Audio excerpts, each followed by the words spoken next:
60 বছর যদি নামাজ পড়ো, 60 বছরের নামাজের ভেতরে যদি মাসাইল না থাকে, যে নামাজের মাসআলা বাদে নামাজ পড়েছো, 70 বছর পরে নামাজ পড়ো কিন্তু তোমার এখনো পর্যন্ত নামাজের মাসাইল ঠিক হয় নাই, তাইলে কিন্তু এই নামাজগুলা নষ্ট হয়ে গেল। এই নামাজগুলা মিজানের পালায় ওজন হবে না। যদি বান্দার জিন্দেগীর নামাজ, বান্দার জিন্দেগীর ইবাদত, এটাকে নষ্ট না করে যদি মিজানের পালায় এটাকে যদি ওজনদার বানাইতে হয়, তাহলে ইবাদত শিখতে হবে, ইবাদতের মাসাইল শিখতে হবে, ইবাদত ইখলাসের সাথে করা শিখতে হবে, ইমানের হিফাজত করা শিখতে হবে। কারণ যদি ইমান নষ্ট হয়ে যায় তাহলে তার ইবাদতের কোনো কাজ হবে না। যার আকীদা নষ্ট, তার ইবাদত তাকে কোনো উপকার করবে না। যার আমলের ভেতরে রিয়া ঢুকে গেছে, ইখলাস নাই, তার আমল, তার ইবাদত মিজানের পালায় ওজনদার হবে না। যার ইবাদতের মাসাইল বিশুদ্ধ নয়, মাসআলা জানে না, তার ইবাদতগুলো নষ্ট হয়ে যাবে, মিজানের পালায় সেগুলো উপকার হবে না। আল্লাহ তাআলা তার বন্ধুর মাধ্যমে উম্মতকে বলে, সাবধান উম্মতেরা, তোমরা তোমাদের দুনিয়ার জীবনের মেহনতকে বরবাদ করবা না, নিজের আমলগুলোকে নষ্ট করবা না। কুল হাল নুনাব্বিউকুম বিল আখসারিনা আ'মালা আল্লাযীনা দাল্লা সা'য়ুহুম ফিল হায়াতিদ দুনিয়া ওয়া হুম ইয়াহসাবুনা আন্নাহুম ইউহসিনুনা সুনআ।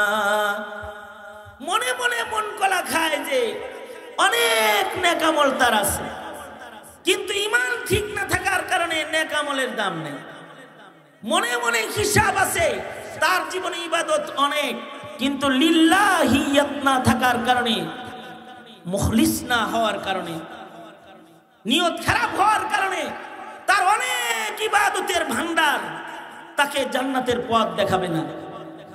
অথবা সে তো হিসাব করতেছে আমি 5 ওয়াক্ত নামাজ পড়ি, নামাজ ভঙ্গের কারণও সে জানে না, ওযু ভাঙ্গার কারণে সে জানে না, ওযু কেমনে করতে হয় তাও জানে না, নামাজ কেমনে পড়তে হয় তাও জানে না, তো তার নামাজ তাকে কোনো উপকার দিবে না।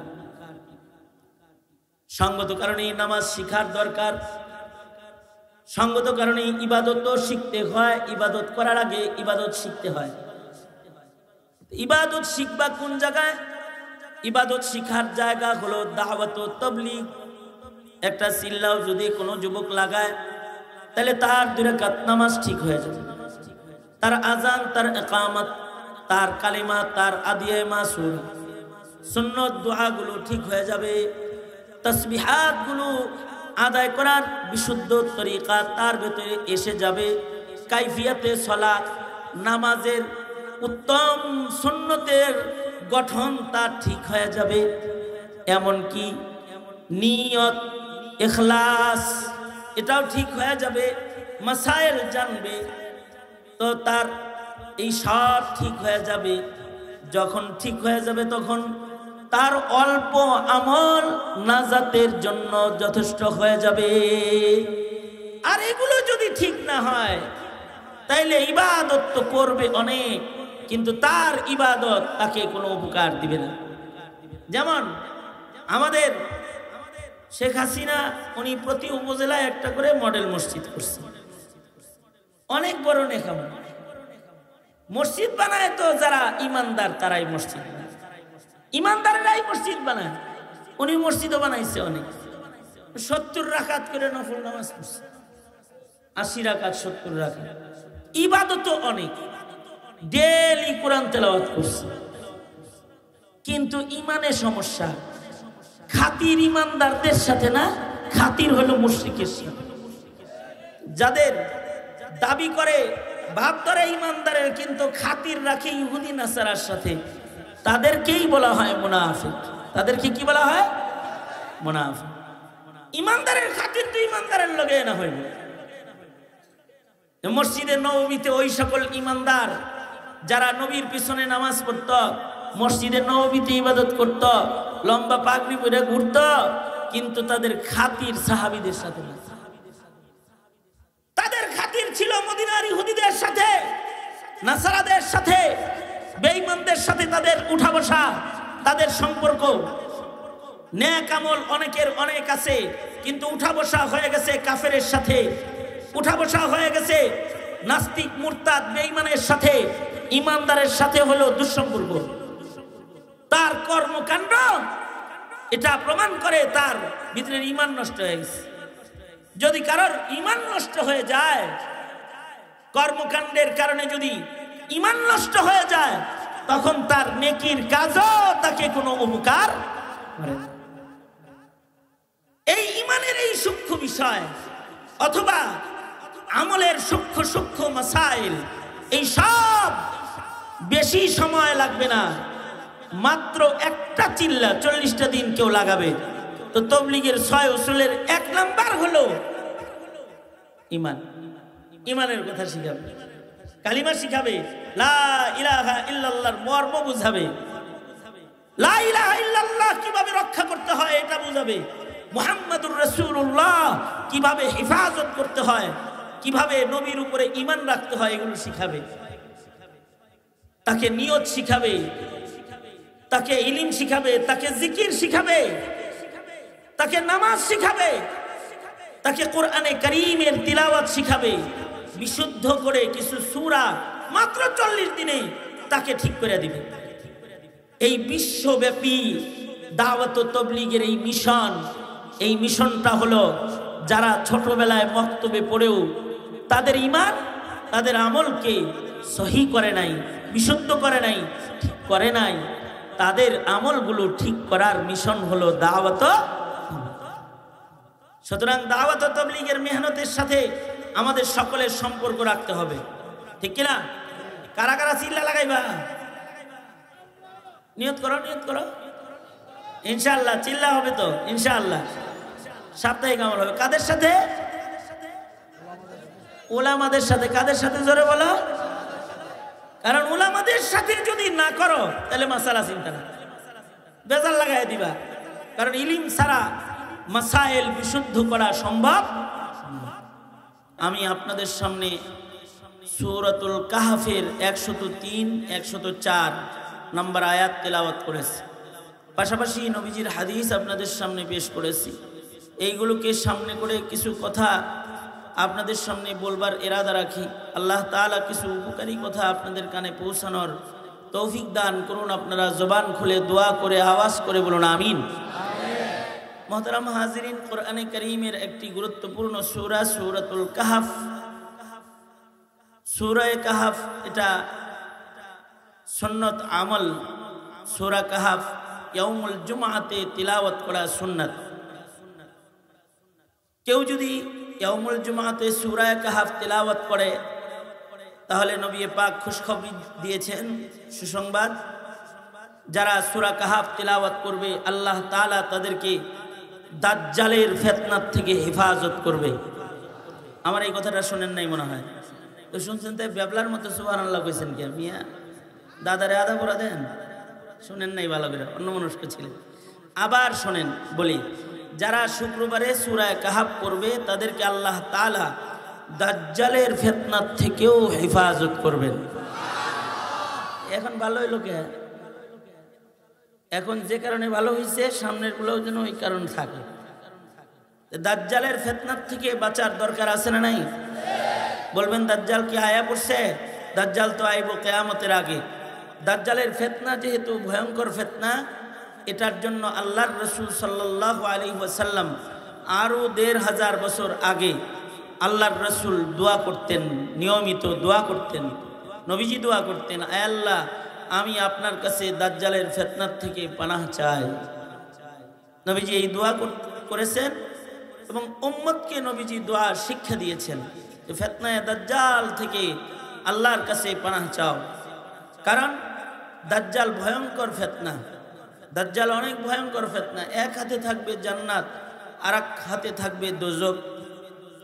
এক হাতে পানি, এক হাতে আগুন। তার কাছ থেকে যে পানি পান করবে সে দোজখে পড়ে যাবে, তার আগুনকে যে ভয় পাবে না, ইমানের উপরে অটল থাকবে, মানুষ দেখবে সে আগুনে পড়েছে কিন্তু সে আল্লাহর জান্নাতে প্রবেশ করবে। জোরে আওয়াজ করে বলেন সুবহানাল্লাহ। দেখা যাবে যে আগুনে পড়তেছে কিন্তু কই যাইতেছে? কই যাইতেছে? আর দেখা যাইতেছে যে জান্নাতে যাইতেছে, পানি খাইতেছে, যাইব কই? জাহান্নামে। এমনকি দাজ্জাল মানুষকে কতল করবে, কতলের পরে আবার সেই মানুষটাকে জীবিত করবে। এমনকি যাদের আব্বা আম্মার ইন্তেকাল হয়ে গেছে 10 বছর আগে, তাদেরকে গিয়ে বলবে, এই মা বাপ দেহস না কতদিন হয়েছে রে? 10 বছরের কম না, 20 বছরের কম না। মা বাপ দেখতে মনে চায়? হ্যাঁ, দেখতে তো মনে চাবেই। মা বাবা কার না দেখতে মনে না চায়? দাজ্জাল এত ভয়ঙ্কর ফিতনা যে সন্তানের 10 বছর 20 বছর আগের মরে যাওয়া আব্বা আম্মাকে জিয়ারত করাবে। অর্থাৎ ইবলিস শয়তান সন্তানের সামনে দাজ্জালের নির্দেশে তার পিতামাতার আকৃতি ধরে উপস্থিত হয়ে যাবে। তার মানে হলো ইবলিস শয়তানও দাজ্জালের অনুগত হবে। এত বড় ফিতনা হলো ফিতনায়ে দাজ্জাল। এই দাজ্জালের ফিতনার থেকে আল্লাহর রাসূল সাল্লাল্লাহু আলাইহি ওয়াসাল্লাম 1500 বছর আগে আমাদেরকে দাজ্জালের ফিতনার থেকে বাঁচার দোয়া, বাঁচার আমল আল্লাহর রাসূল শিক্ষা দিয়ে গেছেন। ফিতনা চেনা দরকার, ফিতনার থেকে বাঁচা দরকার। যারা দাজ্জালকে চিনবে তারা দাজ্জালের ফিতনায় পড়বে না। তারা বলবে, এতদিন পর্যন্ত দাজ্জাল তোর ফিতনা সম্পর্কে আমার জ্ঞান অর্জন হয়েছে, ইলমুল ইয়াকিন হয়েছে, এখন তোকে চোখে দেখে আমি বুঝে ফেলেছি আসলেই তুই একটা বড় শয়তান। যারা ফিতনা চিনবে তারা দাজ্জালকে দেখে এরকম চিনে ফেলবে এবং তারা কালিমার উপরে অটল থাকবে। দাজ্জাল তাদেরকে হত্যা করবে, তারা শহীদ হয়ে তাৎক্ষণিক তারা আল্লাহর জান্নাতে প্রবেশ করবে। আল্লাহু আকবার বলেন। আর যে চিনবে না, যে তার ধোঁকায় পড়ে যাবে, সে দোজখে পড়ে যাবে। এ কারণে আমাদের মাদারিসে কওমিয়াতে কিতাবুল ফিতান আলাদা অধ্যায়, ফিতনা ফাসাদের অধ্যায় পড়ানো হয়, যে যুগে যুগে কি কি ফিতনা এসেছে, সামনের ফিতনা কেমন কেমন হতে পারে, এর উপরে তাকরীর করা হয়, এর উপরে বয়ান হয়। কিতাবুল ফিতান পড়ায় প্রজন্মের মানুষদেরকে ফিতনার ব্যাপারে সতর্ক করা হয়। কারণ আল ফিতনাতু আশাদ্দু মিনাল কতল, হত্যাকাণ্ডের চাইতেও অনেক বেশি ভয়ঙ্কর হলো ফিতনা। কারণ যেখানে ফিতনা শুরু হয়ে যায় সেখানে রক্তের সাগর প্রবাহিত হয়ে যায়। একটা হত্যাকাণ্ড সেখানে হয় না, ফিতনা শুরু হয়ে গেলে বহু মানুষের জান সেখানে শেষ হয়ে যায়, রক্তের স্রোত প্রবাহিত হয়ে যায় যেখানে ফিতনা শুরু হয়ে যায়। এ কারণে আল্লাহর রাসূল সাল্লাল্লাহু আলাইহি ওয়াসাল্লাম আলাদা আরো দোয়া শিখাইছেন। আমার সাথে পড়েন, আল্লাহুম্মা, আরো জোরে বলেন, আল্লাহুম্মা ইন্না নাউযু বিকা মিনাল ফিতান মা যাহারা মিনহা ওয়া মা বাতান। ইয়া আল্লাহ, আমি আপনার কাছে প্রকাশ্য, গোপনীয়, চেনা যায় চেনা যায় না এমন সব ফিতনার থেকে আপনার কাছে পানাহ চাই। আল্লাহুম্মা, জোরে আওয়াজ করে বলেন, আল্লাহুম্মা ইন্না নাউযু বিকা মিনাল ফিতান মা যাহারা মিনহা ওয়া মা বাতান। এই ফিতনার থেকে বাঁচার জন্য আল্লাহর রাসূলের কাছে সাহাবায়ে কেরাম দোয়া শিখছেন, সাহাবায়ে কেরাম দোয়া করছেন। কিয়ামত পর্যন্ত মানুষ ফিতনার থেকে বাঁচার দোয়া করবে, কারণ ফিতনায় পড়ে গেলে ঈমান আমল সব নষ্ট হয়ে যায়। ফিতনায় পড়ে গেলে, ফিতনা যারা চিনে না তারা বিপদে পড়ে যায়, তাদের দুনিয়াও বরবাদ হয়ে যায়, আখিরাতও বরবাদ হয়ে যায়। যেমন আওয়ামী লীগ একটা ফিতনার নাম। আওয়ামী লীগ এটা কি? শেখ হাসিনা আর একটা ফিতনার নাম। ফিতনা যারা চিনে নাই তারা বিপদে পড়ে গেছে। সালমান এফ রহমান দুনিয়ার কত কিছু চিনছে কিন্তু হাসিনা চিনে নাই। আপাতত জেলখানায় আছে। আওয়ামী লীগকে চিনে নাই, না চিনার কারণে কালামানিক কলাপাতায় শুয়েছে। জানাজার মানুষ হারাইছে, মুসলমানের কবরস্থানে কবর হারায়া যাওয়ার সম্ভাবনা আছে। যারা ফিতনায় পড়ে ঈমান বরবাদ করে ফেলে তাদেরকে মুসলমানের কবরস্থানে দাফন হইতে দেওয়া হয় না। ফিতনায় পড়লে সমস্যা আছে, কিন্তু যারা ফিতনা চিনে তারা মরেও অমর হয়ে যায়। যেমন আবু সাইদ মরে গেছে কিন্তু ফিতনা চিনা মরছে, এ কারণে তার নাম অমর হয়ে গেছে। মুগ্ধ ফিতনা চিনে জীবন দিয়ে দিয়েছে, ফিতনার কাছে মাথা নত করে নাই, মরে গেছে কিন্তু জাতিকে মুগ্ধ করে দিয়ে গেছে। কি ঠিক না? ঠিক জোরে আওয়াজ করে বলেন, ঠিক না? ফিতনা চিনলেও এবং ফিতনার মোকাবেলা কেউ করলে সে মরে না, সে অমর হয়ে যায়, সে স্মরণীয় হয়ে যায়। তার আলোচনা জমিনের পরে আল্লাহ তাআলা বাকি রেখে দেয়। এ কারণে ফিতনা চিনতে হয়। ফিতনা চিনবে। ফিতনা চিনার একটা আমল হলো, তো ফিতনা চিনতে এবং ফিতনা থেকে বাঁচতে একটা আমল হলো সূরা কাহফের তিলাওয়াত। কেউ যদি ইয়াউমুল জুমআতে সূরা কাহফ তিলাওয়াতকারী হয়, আল্লাহ তাআলা তাকে দাজ্জালের ফিতনা থেকেও হেফাজত করবেন। আমাদের বাপ দাদারা বলেছেন শুক্রবারে শুধু নয়, সূরা কাহফ যদি প্রতিদিন পড়া যায়, কেউ যদি প্রতিদিন একবার সূরা কাহফ তিলাওয়াত করে, তো আশা করা যায় আল্লাহ তাআলা জমিনের সকল ফিতনা থেকে কাহফ তিলাওয়াতকারীকে আল্লাহ তাআলা হেফাজত করবে। সূরা কাহফ তো এক লাইনের কুল হুয়াল্লাহর সূরা না, অথবা ইন্না আতাইনা না, অথবা সূরাতুল আসরের মতো 3 আয়াতের সূরা না, এটা তো 12 পৃষ্ঠা। এটা যদি পড়তে হয় তাইলে নুরানি নামাজ শিক্ষা বই দেখা মুসলমানিক তো ঠিক কইরা সূরা কাহফের তিলাওয়াতকারী হওয়া জীবনেও সম্ভব না। নুরানি নামাজ শিক্ষা বইয়ের মুসলমানি সে শিখছে, এই ছাড়া তার আর কোনো ধন নাই। তো তার ফিতনা চিনার যোগ্যতা তার হয় না। প্রকাশ্য ফিতনাকেও সে চিনে না। যেমন রিমান্ডে আমাকে এক পুলিশ, মগা পুলিশ একটা আছে, সেটা জিজ্ঞাসা আমারে, হুজুর কাদিয়ানীদের সাথে একটু মিলমিশ করে চলা যায় না? আবার তার জিজ্ঞাসা ছিল আমার কাছে, হুজুর কাদিয়ানীরা কি আসলেই কাফের? তার মানে কতটুকুন মগা হইলে কাদিয়ানী কাফের এটা জানে না, অথচ নামে মুসলমান নাম বুকের উপরে লেখা আছে।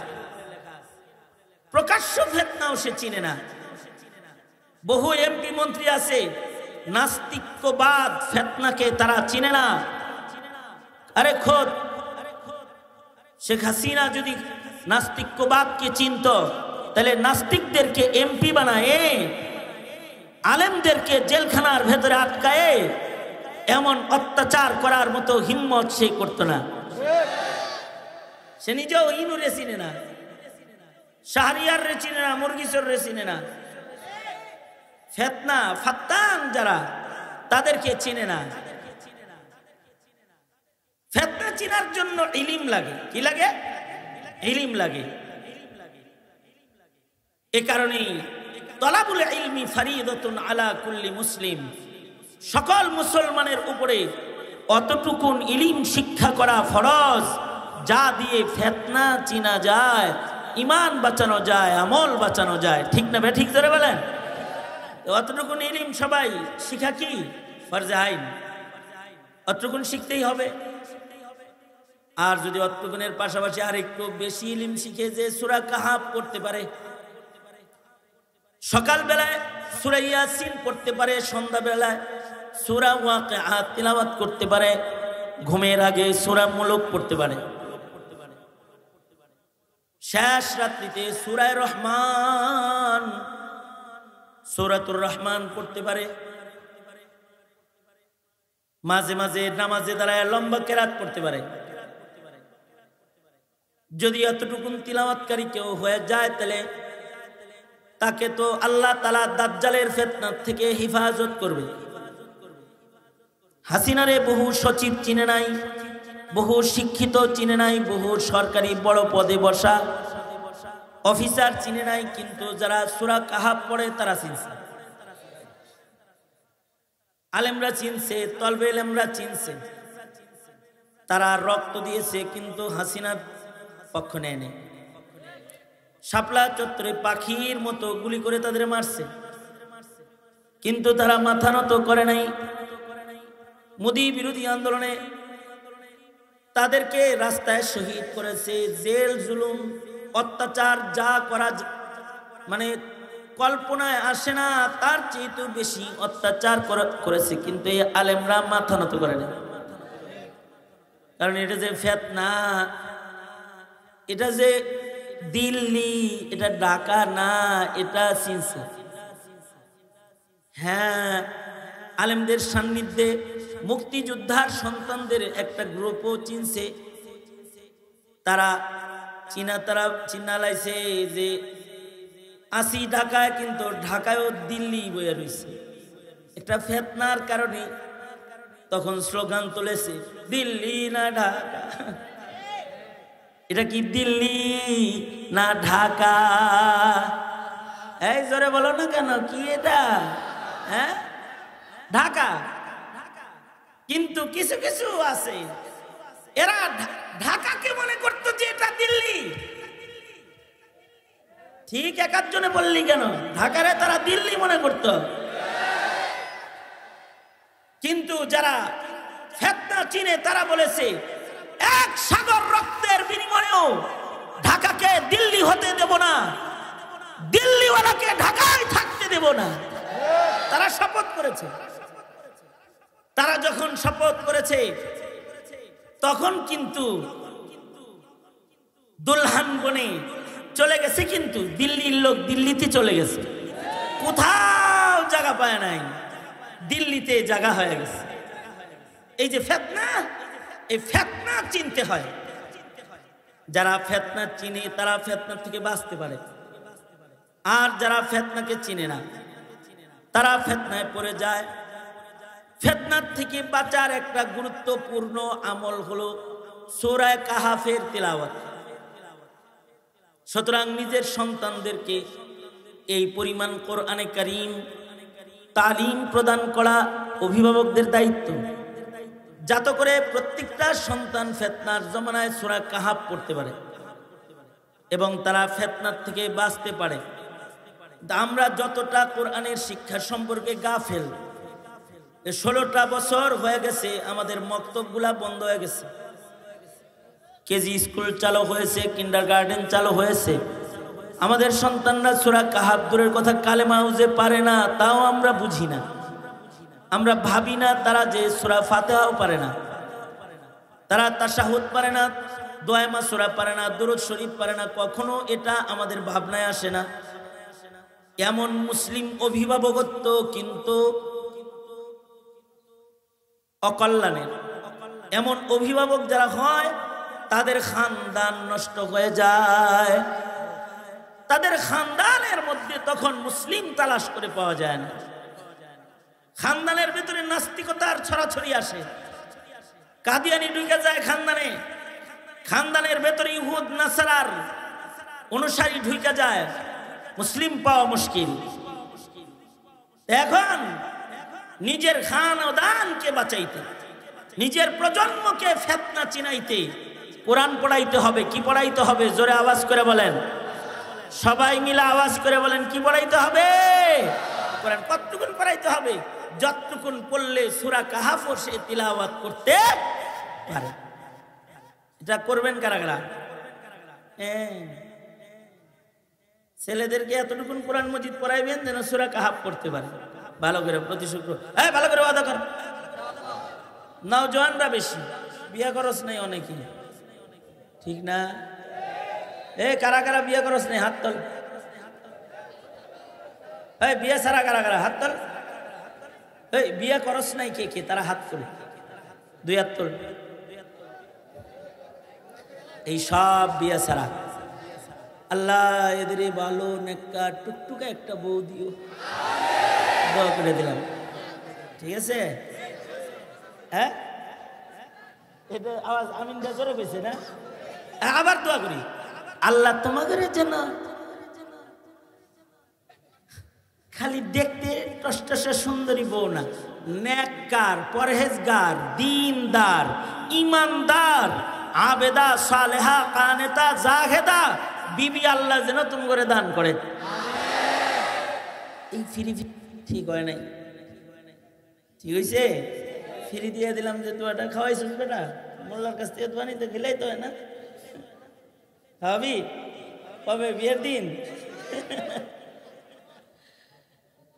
সুতরাং নেককার বিবি লাগবে এবং বিবির সাথে মুআহাদা হবে, স্বামী স্ত্রীর অঙ্গীকার হবে এটা যে আমরা আমাদের সন্তানকে ডক্টর ইঞ্জিনিয়ার বানাই, অসুবিধা নাই, কিন্তু তাদেরকে সূরা কাহাফ পড়নেওয়ালা মুমিন বানাবো যাতে তারা দাজ্জালের ফিতনাও চিনতে পায়।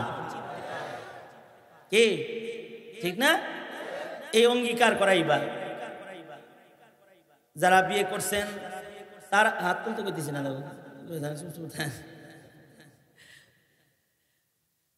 যারা বিয়ে করছেন তারা তাদের বিবিকে বলবেন, আসো আমরা স্বামী স্ত্রী মিলে আমাদের ঘর বাঁচাই,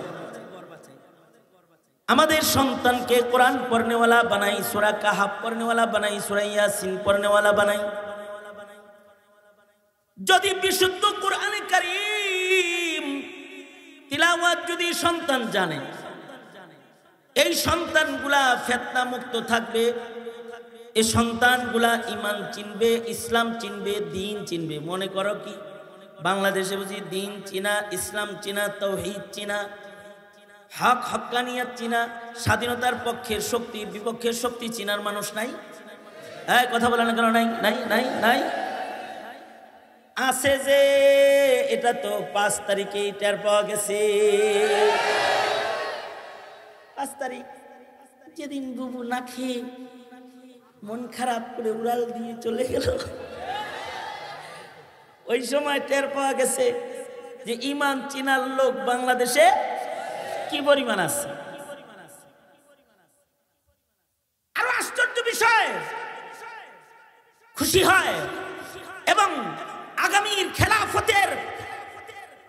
খেলাফতে রাশিদার যুগের নকল খেলাফত আলা মিনহাজিন নবুওয়ার স্বপ্ন তখন দেখতে পাই আমরা, যখন দেখি তাকায়া যে দেশটাকে মূর্তিমুক্ত করতে কোনো মোল্লা লাগলো না। এটা যখন চিন্তা করি তখন সাহস পাই এবং খুশি হই, আনন্দিত হই এবং কদম সামনে বাড়াতে অনেক সাহস, অনেক বেশি আনন্দ, উৎসাহ হৃদয়ের ভেতরে জায়গা পায় যখন মুসলিম যুবকদের ঈমান দীপ্ত সাহসিক অবস্থানটা আমাদের চোখের সামনে ভেসে ওঠে। যেমন উদাহরণস্বরূপ 5 তারিখে বুবুজান চলে গেলেন, 6 তারিখ সন্ধ্যার আগে 24 ঘন্টার ভেতরে টোটাল বাংলাদেশে যত ভাস্কর্য দাঁড়ায় ছিল সব শুয়ে পড়ল, দাফন হয়ে গেল, সব ভেঙে গেল। এমনকি কিছুদিন আগে গোপালগঞ্জে গেলাম, ওখানে শেখ সাহেব জেলা দরজায় দাঁড়িয়ে সালাম দিতেন সবসময়। ওখানে দুই পাশে শেখ সাহেব এরকম আছে, সালাম, সুস্বাগতম গোপালগঞ্জ, আসুন, সালাম দিতেন। সেদিন গেলাম গোপালগঞ্জ, দেখলাম শেখ সাহেবের মাথা নাই। মানে এই গোপালগঞ্জের ঢোকার যে মেন ফটক, এখানে শেখ মুজিবুর রহমান তো আছে কিন্তু ওনার মাথাটা নাই। এখন কথা হলো কে ভাঙলো এই মাথা? অথবা সারা বাংলাদেশের মূর্তিগুলাকে কে শোয়া দিল? এই মূর্তিগুলা তো মামুনুল হক ভেঙ্গে তারপরে ওগুলোকে বুড়িগঙ্গায় ফেলে নাই। আরে বুড়িগঙ্গা পর্যন্ত যাওয়ারই তো টাইম পায় নাই। অথবা পীর সাহেব চরমনাই ফয়জুল করিম, রেজাউল করিম সাহেব এই মূর্তি ভাঙ্গে নাই। অথবা হেফাজতে ইসলাম বাংলাদেশের আমির মুহিবুল্লাহ বাবুনগরীও ভাঙ্গে নাই। তাদের কর্মীরা কেউ ভাঙলো না, হেফাজতের কর্মীরাও ভাঙে নাই। কোনো মাদ্রাসার মুহতামিম, কোনো মসজিদের ইমাম অথবা কোনো মাদ্রাসার ছাত্ররা এই মূর্তির গায়ে টুকাও দেয় নাই, টাচ করে নাই। কিন্তু 24 ঘন্টার ভেতরে সব মূর্তি শুয়ে পড়ছে। তার মানে হলো বাংলাদেশের মাটিতে ইমানদারের ঘরে এমন তাওহীদবাদী মুমিনরা স্কুল, কলেজ, রাস্তাঘাট, শ্রম এরিয়ার ভেতরেও বিদ্যমান আছে, যারা তাওহীদ রক্ষা করার জন্য আলেম ওলামার নির্দেশের অপেক্ষা করে না, কোন দলের কর্মসূচির অপেক্ষা করে না, তাওহীদ রক্ষা করার জন্য আর মূর্তি গুড়াইয়া দেওয়ার জন্য তাদের ব্যক্তিগত সিদ্ধান্ত যথেষ্ট হয়ে যায়। গোটা দেশ থেকে মূর্তি তারা দাফন করে ফেলেছে, মাটির সাথে মিশিয়ে দিয়েছে, মাত্র 24 ঘন্টার ব্যবধান। সুতরাং যারা ইসলাম বিদ্বেষী স্বপ্ন দেখো, ইসলামকে যারা অপছন্দ করো, তারা এগুলোর থেকে শিক্ষা গ্রহণ করো। নাস্তিকদের হাউমাউ আর নাস্তিকদের হইচই দেখে এইটা কল্পনা করবে না দেশটাই বুঝি নাস্তিকের হয়ে গেছে। এ দেশ আগেও ছিল মুসলমানের দেশ, এখনো আছে শাহজালালের দেশ, শেখুল হিন্দের দেশ, শেখুল হাদিস আল্লামা আজিজুল হক রহমতুল্লাহের দেশ। এই দেশ অলি বুজুর্গদের দেশ, দাওয়াত ও তাবলীগের দেশ, আগেও ছিল এখনো আছে। কেউ ইসলাম নিয়ে চক্রান্ত করলে তাকে হয়তো দিল্লি নয়তো ওয়াশিংটন অথবা কোনো দাদার কদমে যেয়ে থাকতে হবে, মুসলমানের মাটিতে জায়গা পাবে। সুতরাং এটি একটা বুঝ, এই যে ইমানি একটা বুঝ, এই বুঝটা মুসলমানের হৃদয়ে সবার ভেতরে থাকাই তো দরকার। যদি সবার ভেতরে থাকতো তাহলে ভাস্কর্যের বিরুদ্ধে কথা বলার কারণে মামুনুল হককে মামলা দেওয়া সম্ভব হতো না, গ্রেফতার করা সম্ভব হতো না। যদি সবার এই দিনই বুঝ থাকতো তাহলে নাস্তিকরা সংসদের চেয়ারে বসে আলেমদের উপরে অত্যাচার করতে পারত না। সবার যদি এই বুঝগুলা থাকতো, এই বুঝগুলা তো ইমানি বুঝগুলা তো প্রতিটা মুমিনের দরকার। ইমানি শিক্ষা, ইমানি চেতনাবোধ প্রজন্মের প্রত্যেকটা মুসলমানদের শিক্ষা দিতে লাগবে সহি একটা তালিম। সেটা হলো ইলমে দ্বীনের তালিম। যে ইলমে দ্বীনের দ্বারা সে ফিতনা চিনতে পাবে, জমিনে ইসলাম বিদ্বেষী শক্তিকে সে চিনতে পাবে, সে কাদিয়ানীকে চিনবে, নাস্তিককে চিনবে, ইহুদ নাসারাকে চিনবে। তার ঈমান, তার ইসলাম বাঁচায় চলার জন্য সে যোগ্যতা অর্জন করবে। তখন ফিতনার সাগরও যদি বয়ে যায়, তার ইমানি শক্তি দিয়া সাঁতরায়া সে তীরে চলে যাবে, সে নাজাত পেয়ে যাবে, মুক্তি পেয়ে যাবে। এ কারণে প্রতিটা অভিভাবকের জিম্মাদারি সন্তানদেরকে ফিতনা থেকে বাঁচাইতে, প্রজন্মের প্রত্যেকটা সন্তানকে আমরা দ্বীন শিক্ষা দিব ইনশাআল্লাহ। বলেন, সেই দ্বীন শিক্ষার একটি ভূমিকা পালন করে ইবতেদায়ী মাদ্রাসাগুলো, নুরানি মাদ্রাসাগুলো, হেফজখানাগুলো, এগুলো এই ভূমিকা পালন করে। হ্যাঁ, এখনো পৌঁছে নেই, তাদের নিয়ে এসো। সুতরাং সন্তানদেরকে মক্তব শিক্ষা নিশ্চিত করুন, মক্তবের শিক্ষা। সকালবেলার সবাহি মক্তবগুলো বন্ধ। অভিভাবকরা তাদের সন্তানকে ইমানি শিক্ষা নিশ্চিত করুন ইনশাআল্লাহ। বলেন, কারা কারা এই দায়িত্ব গ্রহণ করলেন? বুঝেন নাই? এই মাইকেল আওয়াজ বাড়া, বেটা ইকো বন্ধ করে দিয়ে আওয়াজ বাড়া, জং বাড়ান বাড়ান, শুনে না তো? হ্যাঁ, দোনো হাত তোলেন, বলেন ইয়া আল্লাহ, ওয়াদা করিতেছি আমরা আমাদের বাচ্চাদেরকে কোরআন শিক্ষা দেওয়ার বিষয়ে নিশ্চয়তা আনব ইনশাআল্লাহ। ভালো করে কথা করেন, আবার হাত নামা, একেবারে মার দিবেন। হ্যাঁ, এটা তো বাচ্চাদের বিষয় গেল। আর বুড়াদের বিষয়, বুড়াদের বিষয়, যুবকদের বিষয়, যুবকদের বিষয়ে তবলিগে যাও, কমাস কম ফিতনা চিনতে পারবা। তবে তবলিগটা যদি সাদিয়ানি গুলোকে করো তাইলে ফিতনা নিজে করবা, কারণ তখন তুমি টুপিওয়ালা নামাজি মাইরা গাজী হওয়ার ধান্দা করবা।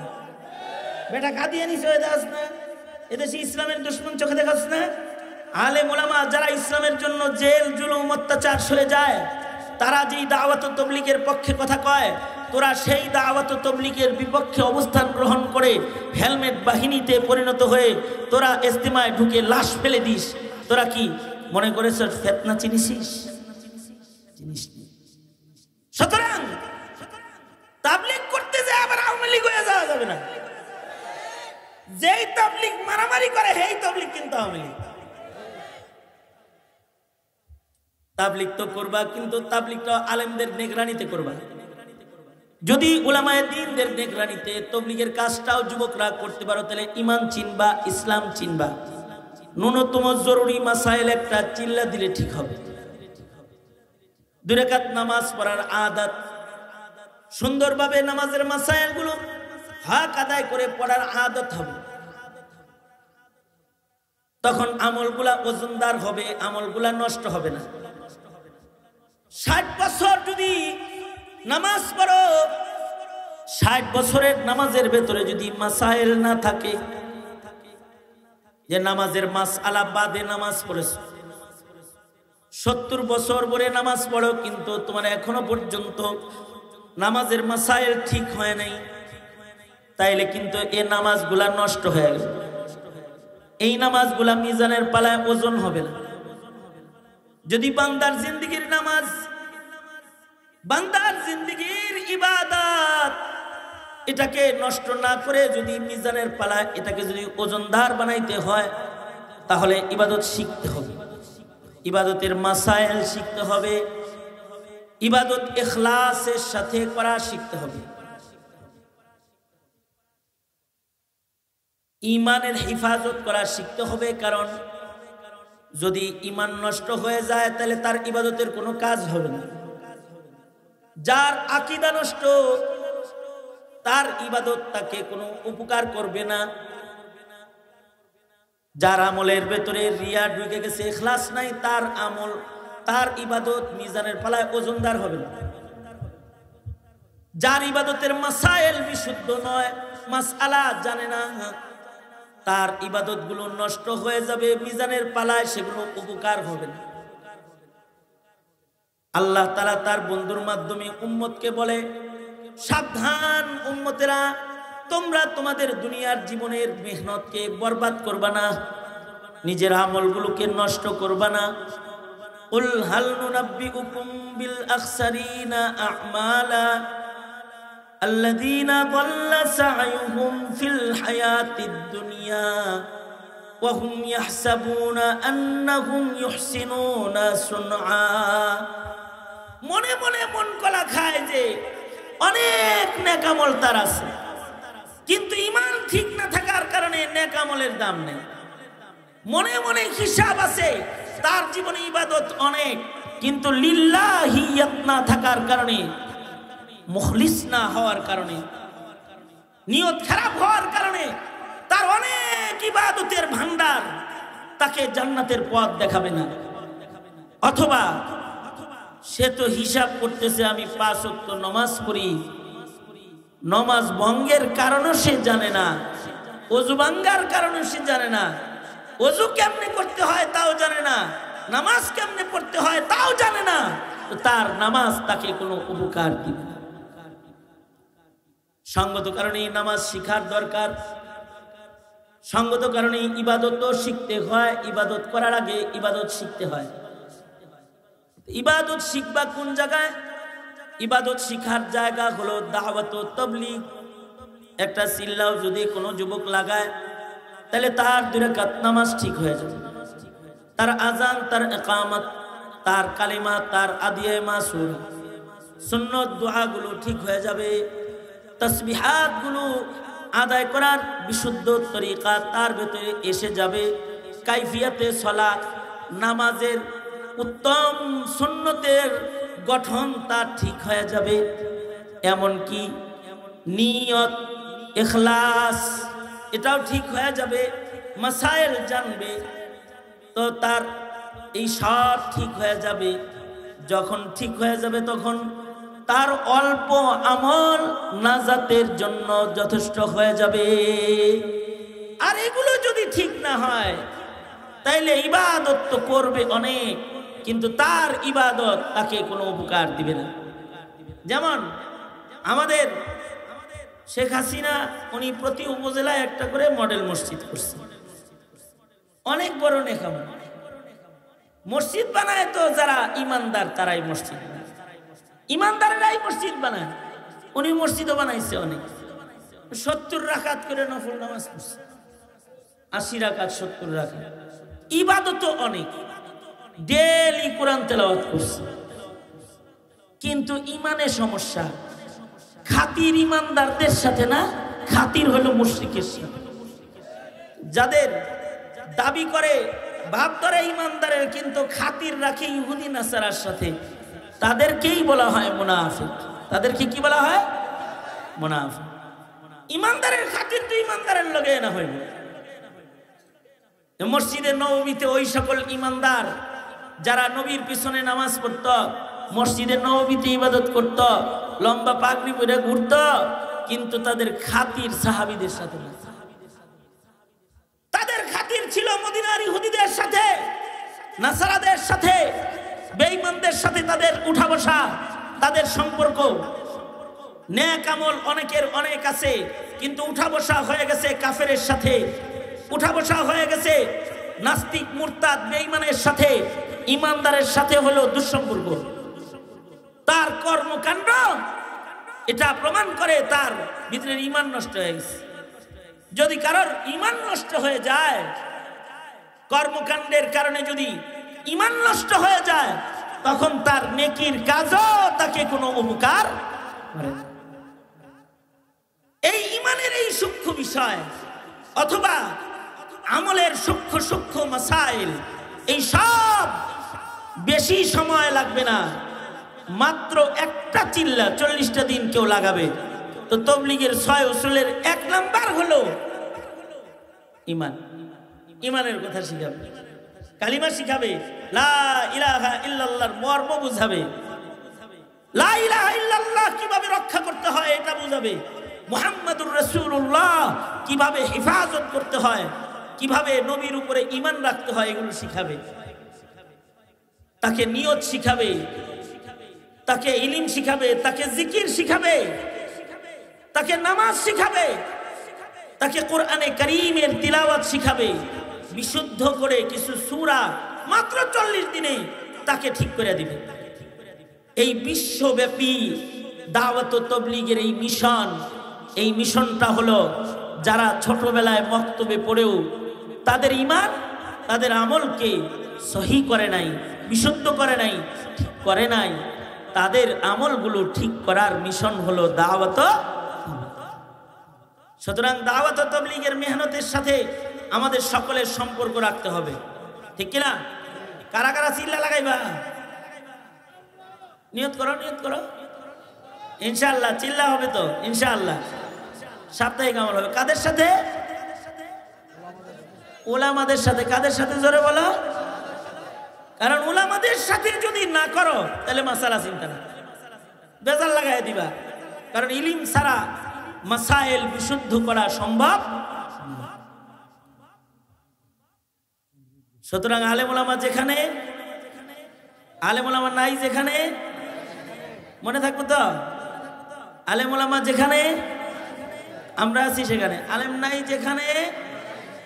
যেই তাবলীগে আলেম ওলামা নাই ওই তাবলীগে আমরা নাই। যেই খানকায় আলেম ওলামা নাই ওই খানকায় কি ইসলাহে নফস আছে?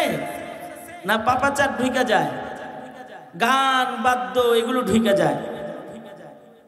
খানকা নামে দুষ্ট কাজের আখড়া হয়ে যায়। ঠিক কিনা জোরে আওয়াজ করে বলো। আছে না এমন অনেক খানকা যে পীর মুরিদি আত্মশুদ্ধির এলান দেয়। এলানটা হয়, ঘোষণাটা হয় যে আমরা আত্মশুদ্ধি করি, পীর মুরিদি করি, মানুষের হৃদয় ঠিক করি, মানুষের হৃদয় জারু দেই। এইটা করতে গিয়ে সবাই রে ঢোলের বাড়ি শোনায়, সবাই রে গান শোনায়, জারি গান শোনায়, বাদ্যযন্ত্রের আওয়াজ তাদেরকে শোনানে অভ্যস্ত বানায় ফেলায়। জিকির তো নাই, আল্লাহ পাওয়ার ফিকির তো নাই, বরঞ্চ আখেরাত থেকে গাফেল হয়ে যায়, আখেরাত থেকে বিমুখ হয়ে যায়। এই যে যারা আখেরাত থেকে বিমুখ হয়ে যায়, যেই সকল খানকায় গিয়ে ওই খানকাগুলোর মূল সমস্যা হলো ওই খানকার সাথে উম্মতের আলেমদের সম্পর্ক নাই। খিচুড়ির সম্পর্ক আছে, গরু ছাগলের সম্পর্ক আছে, কিন্তু আলেমের সম্পর্ক। আর যে সকল খানকাগুলোর সাথে ওলামায়ে দ্বীনের সম্পর্ক আছে, সেই সকল খানকায় গেলে ইখলাস যুক্ত ইবাদত করার যোগ্যতা এসে যায়, ইখলাস যুক্ত ইবাদত করার যোগ্যতা এসে যায়। খুলুসিয়াত, ইখলাস, নিয়াত, হৃদয়ের স্বচ্ছতা ওই সকল খানকায় গেলে এসে যায়। এই হৃদয়ের স্বচ্ছতা যেটা, এটা যার যত উন্নত হবে তার আমল মিজানের পালায় তত বেশি ওজনদার। আল্লাহর রাসূল বলেন, ক্বালা রাসূলুল্লাহি সাল্লাল্লাহু আলাইহি ওয়াসাল্লাম, রুব্বা আমালিন সাগীরিন তুআজ্জিমুহুন নিয়াহ, রুব্বা আমালিন কাবীরিন তুসাগগিরুহুন নিয়াহ। আল্লাহর নবী বলেন, কিছু কিছু আমল আছে, আমলগুলা ছোট, কিন্তু নিয়তের কারণে মিজানের পালায় আমলগুলো বড় হয়ে যাবে। আর কিছু কিছু আমল আছে, আমলগুলা অনেক বড়, কিন্তু নিয়ত খারাপ হওয়ার কারণে আমলগুলা কম ওজন, ওজন নষ্ট হয়ে যাবে।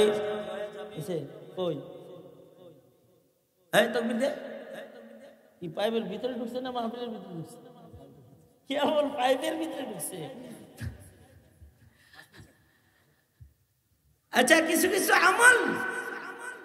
আমলগুলো আকৃতি ছোট, কিন্তু নিয়ত অনেক ভালো।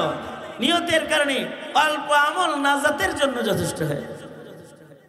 সুতরাং ভালো নিয়ত যেটা, এইটা শিখার জন্য তাজকিয়াতুন নুফুসের মেহনতেরও দরকার আছে।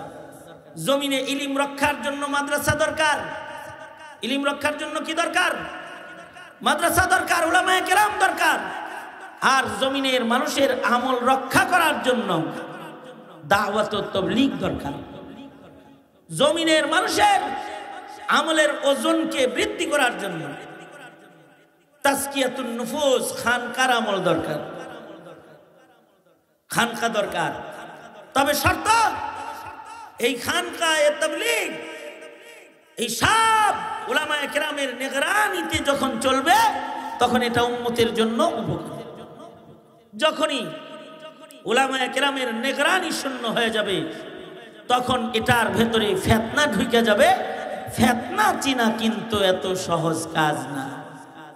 সুতরাং আমরা আমাদের বাচ্চাদেরকে দিন শিখাইতে, ইলমি দ্বীনের তালিম এটা অব্যাহত করব, আবশ্যক করব। যুব সমাজ, বয়োবৃদ্ধ যাদের আমলগুলো সমস্যা আছে, যে বিশুদ্ধ সেজদা পারে না, বিশুদ্ধ সূরা কালাম পড়তে পারে না, দোয়া পারে না, এদের এটা ঠিক করার জন্য দাওয়াত ও তাবলীগের মেহনতকে এলাকায় ওলামাদের নিগরানিতে চাঙ্গা করব। আর হৃদয়ের হালাত উঁচু বানাইবার জন্য হক্কানি পীর মাশায়েখদের কাছে গিয়ে আত্মশুদ্ধির আমলও জারি রাখব। এই সব দ্বীনের শোবা আল্লাহ তাআলা আমাদের সবাইকে দ্বীনের এই শোবাগুলোর কদর করার তৌফিক দান করুন, আমিন।